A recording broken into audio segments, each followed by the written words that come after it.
Hi, John. Hey, Audrey. Hi, Audrey. How are you? Good. So, I have a question for you.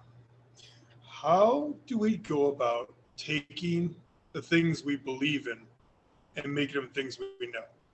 Like, for example, so we talked before about the belief that we are one with God or one with Source, and when all are, we are one with all. That these are great beliefs, but how do we transform that from a belief into an actual knowledge that we work from in our daily lives? Instead of a belief in our mind. Yes. Okay. Because Exactly. So moving it from here to here. yeah, because it's a nice concept up here, Yes. right? But um, when we own it, we know it. So Yes. yeah, like you're John. Yeah. You own that, right? So going from a concept into knowing, we live in the concept until we have reconciled that to ourselves. Because if we hear something, um, I am a divine being. So what does that mean? It's like, oh, cool, I'm a divine being. But what does that mean to you? What does that mean to you, or what do you think it means? And so if it means that, um, I have joy and love and empathy and compassion, and it means that I'm aware of the unity, like I'm aware of my divine identity, and that creates an awareness of the divine all around me. If that's what being divine is, then if I own that, I'm living that. It's not an idea in my mind, and then I go off and um, judge other people and create a separation, or create a separation between myself and my high self by judging myself. It's owning the truth. It's understanding the truth comes in, and then we Hmm. have to own it in our heart. Um, because until then, it's words floating around in our head, Yeah. and the words floating, we're wondering why there's no fruit with it, or why it's something that we are thinking about instead of being it. But when we have a knowing, um, this enormous bird like just flew by. When we, when we have a knowing about a concept, we quit thinking about it because we are it. It is a fully a functioning aspect of our way of being. We've uncovered it to the point that we are allowing that flow in our lives. It is who we are. But until then, we talk about being divine, and we talk about being um, loving, and we talk about being abundant, and we talk about being all of this stuff. But when we own it, we are. I mean, it's kind of like, um, you know who you are. You're John, and you don't walk around going, "Hi, everybody, I'm John." Hi, everybody, I'm John. You just are John, Yeah. Yeah. right? It's the same thing. When we own something, we quit talking about it. We just do. You don't get in your car and go, "I'm driving my car. I'm the gas. I'm turning the like when you're a kid, you're like, whoa, I drove the car today. Like it's Yeah. all new and it's all different. But when we it becomes a part of us, we are it, and we're not telling everyone about it that we are it. We just are it. So, in your experience, so outside of meditation and, like going within, is there a practice to get that? Trying to think of how I want to say it. To get it from the catalog of going over, over to the fact of like you said, I mean, you gave a good example. So like when you go to work, so that you don't get in the car and go, okay, right foot goes to the accelerator. You just do it Right. because you know how to do that. Yeah. So then, how have you found like a practice that sort of aligns with meditation that really helps you take it from here to in your heart, where you know it, you live it? So give me an example of something that you want to. Okay. Well, since you used the idea of like the idea of John, it's just a label. Like the fact that all these things that we like assign ourselves are just labels, because at our core we are a living manifestation of, the great spirit of God, of whatever you deem that to be. So how do you, so that's one. So how do you go, like, what I am first and foremost is a manifestation of God. Uh-huh. So So that would be, yeah, so that's awesome. so sitting with that concept and staying with I am divine, I am, until it becomes a natural, like you found the flame enough that it is a familiar concept. Because like initially we're like I am God, I am. We feel, if we've had a lot of religion, we feel super uncomfortable Hmm. with that. So when you stay with it, that discomfort leaves, right? Yes. Yeah. Okay. Yeah. So it leaves because the truth is already in you, but by being speaking it to yourself or pondering, uh, meditation means to mutter over and over again, right? To Right.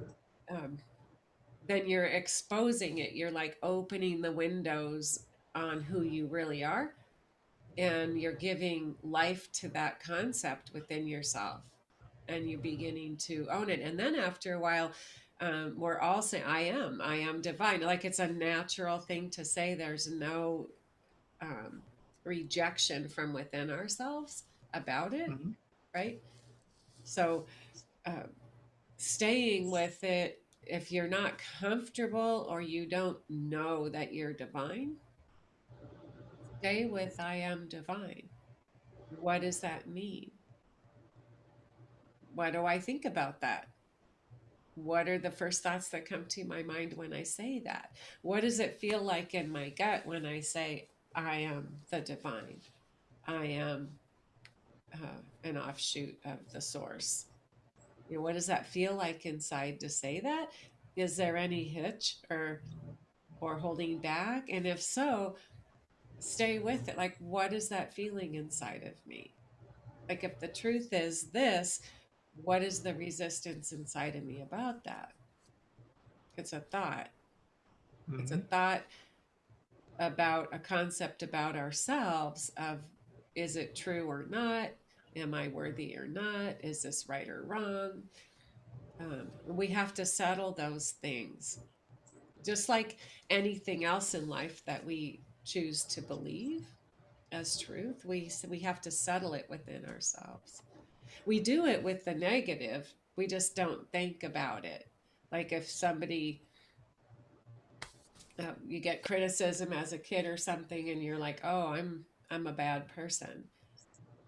It seems like it because I'm getting yelled at all the time, so I must be a bad person. So we attach to that concept. We receive it, and our brain says it must be true because here's the evidence, right? And Hmm. then we accept it as our truth, and then in the background it walks itself out in our everyday life. I'm not worthy, I'm not acceptable, I'm not lovable, something like that. And so we do it that way, but it kind of, it happens when we're young, or and we don't have like this analytical, it's received without a lot of an analysis. Here it is, here's the what backs it up, must be true, or that's who I am, right? So now we're going the other direction.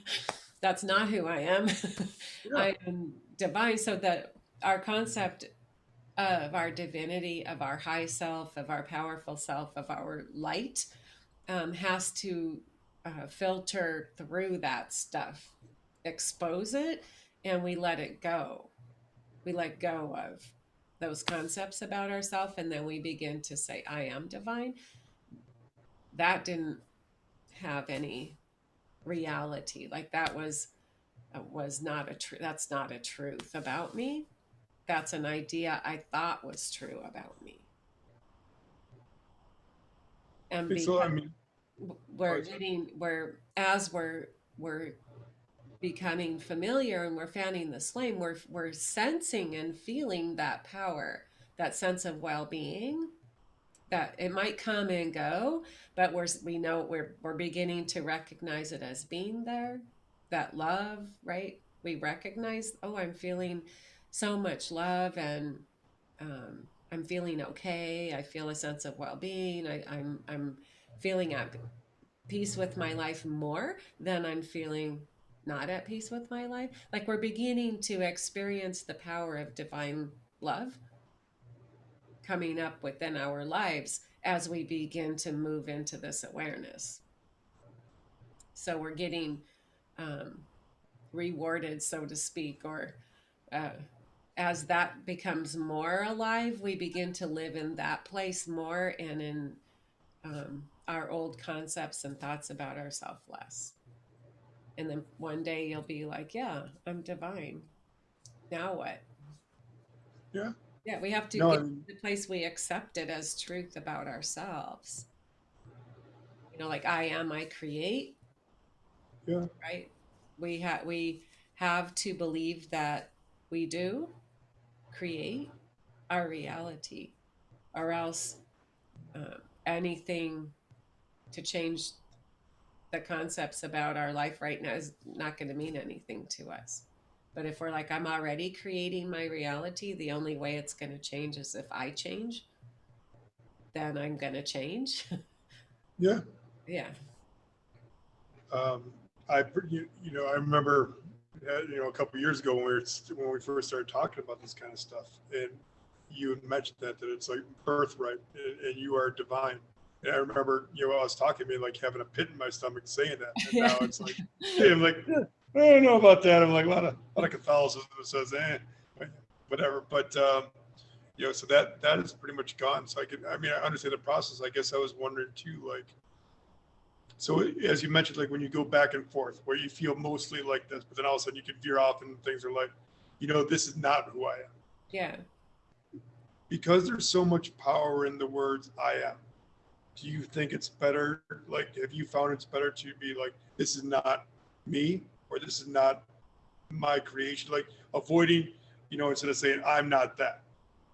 Like, does that make any difference in the practice at all, or no? It's individual. I mean, um, for me, I say, what is going on inside of me? Like, what am I feeling right now? Why am I feeling it? Because I don't like what I'm feeling. If it's something I don't like joy, I'm like, yeah, I want some more of that, right? And if I'm feeling something that is in opposition to my truth, like I'm feeling, you know, anger or something, then I'll say, why am I feeling that? Where did that come from? It's not matching the situation. Like why am, and even if you think it should match the situation, why am I feeling that emotion? Because I could feel any emotion right now, because the emotions are connected. They're birthed out of thoughts, Mm-hmm. right? First the emotion, then the thought, then the emotion. So then I say, is this an old pattern, or is this, why am I choosing this right now? Like I want to see things how they really are, not through my lens. And we get revelation about, oh, that's a historical response that is not current with what is going on in my life. So where did that come from? I'll say, where did it come from, or what's the handle I can pick it up with?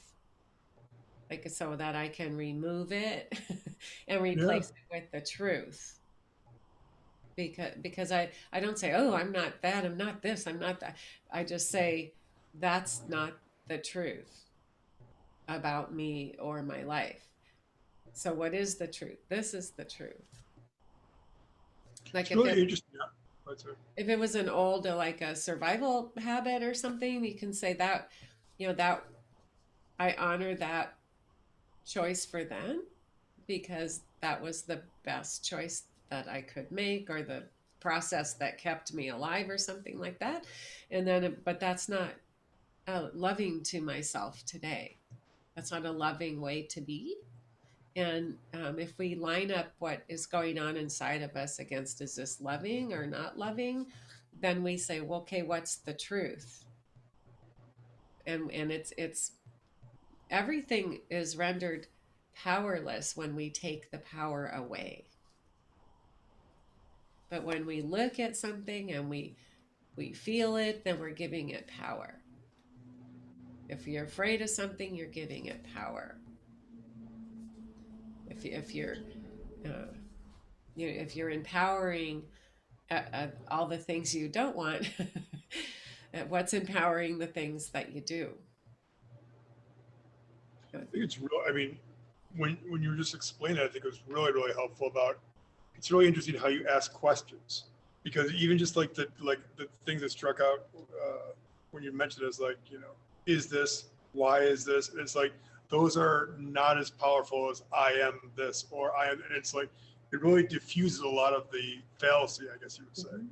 So I like that. Like they asking the question because if you know why you're here, you know why you exist, you know why you serve. These are very assertive statements, Mm-hmm. a bit sort of truths. But when you start questioning it, like you just suggested, like you didn't just listen to you, like all those words are sort of like a hesitancy, and Mm-hmm. it's like I think that is really good to bring the pendulum back to what your true nature is. Yeah, we're on a discovery into our own lives about who we are so that we can live fully and completely in the power of this life experience that's here for us. This isn't a mystical thing that we're dabbling around. Yeah. This is a personal journey for each person to see themselves who they really are, and what is it, when I tap into that power, that life force, that light within me, then I begin to radiate out into the space around me at full throttle. And that will change my life and allow me to elevate to my highest and best. And it will affect people's lives around me in a super positive way. So it's all about us discovering who we are on this path of our individual life. I mean, our service to others will flow naturally out of our out of our divine energy when we begin vibrating at our high our vib- divine vibration when we tune up. No, that I mean that makes so much sense too. Like, excuse me, that like when we elevate ourselves, we radiate more. I mean, we are able to serve more. We are able to um, help more. And if we're not feeling love and joy and happiness, then the question is, what is going on that's preventing the fullness of joy for life, love for life, and happiness in my life?